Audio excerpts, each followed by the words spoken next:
Hi everyone, I'm Marjolyn Noble and I have my inspirational video for you this week.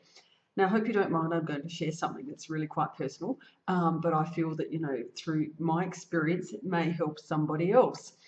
And years ago, I think I've shared this before, I really had this beautiful desire to be a mother, but I was told for medical reasons that I couldn't.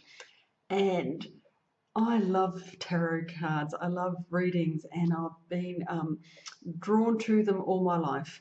And at this particular time in my life, it was probably 20 something years ago now, I was living in Cairns and I went to see this tarot reader.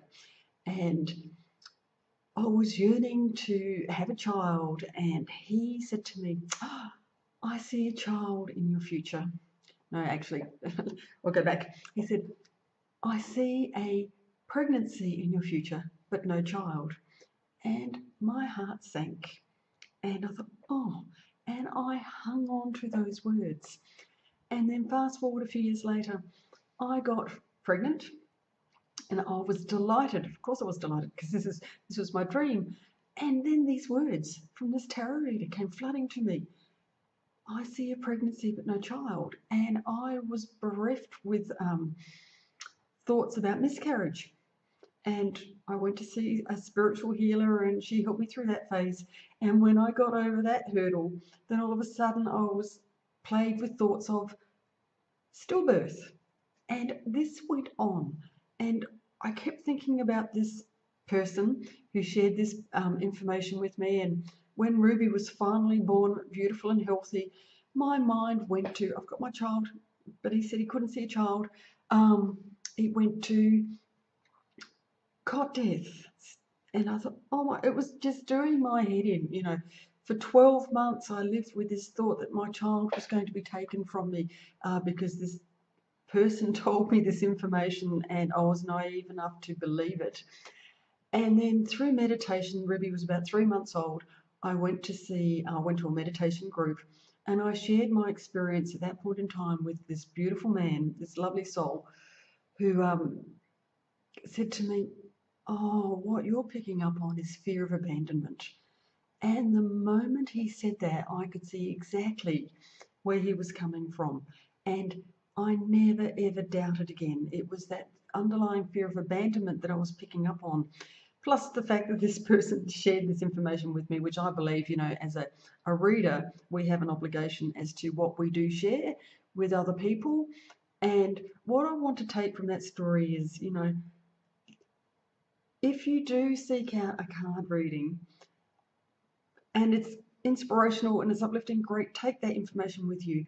But you, like I said in a previous video, nothing exists after this now moment. All we have is now. So, and you have the power to create whatever you desire. So please, I love doing my readings and I do it to validate where people are currently at. And I always like to share inspiration and maybe strategies to help you move into the future, to create the future that you desire. But if you're hearing something that doesn't feel right for you, please don't take it on board like I did and live 12 months of misery because I believed what this person had told me. So I hope you don't mind me sharing that story with you, but like I said, I'm just hoping that someone can take something from it. And I'm going to complete the message this week with these lovely Conscious Spirit Oracle cards to see what I can share. Oh, and this card flew out. I want to share it with you. It's the magic card. So someone's watching this. I just feel the need to tell you magic does exist. It's just something that's really coming through strong at the moment. So if you're feeling a bit down, I just want to let you know, please put your focus on what you want to happen, because your prayers will be answered. Okay, so what have we got?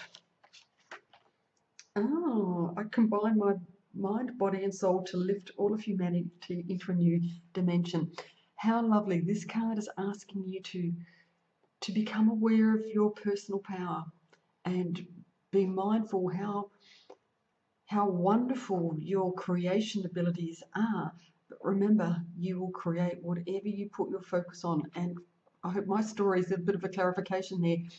Please keep your thoughts in alignment of where you want to go, not on fear-based realities.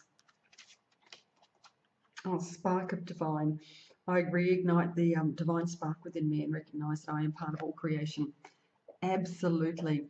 We are extensions of that beautiful source energy that creates universes. And I think the time has come where we actually now are being guided to really trust in that beautiful source that flows through us, that we are a spark of divinity, and to start believing, because that's when, here we go, this is going to happen. And the final card I had for you is the throat chakra. So it's encouraging you to speak your truth from a loving and kind and peaceful place. And the image says it all. So if you're finding that you want to express something to someone dear to you, but you don't know how to get those words out, please wait until it feels right before you share that, or maybe write a letter to the universe if it's something that's not so pleasing, and try releasing those words that way. Okay, everyone, thank you so much for allowing me to share my personal story with you, and I'll see you all next week. Bye.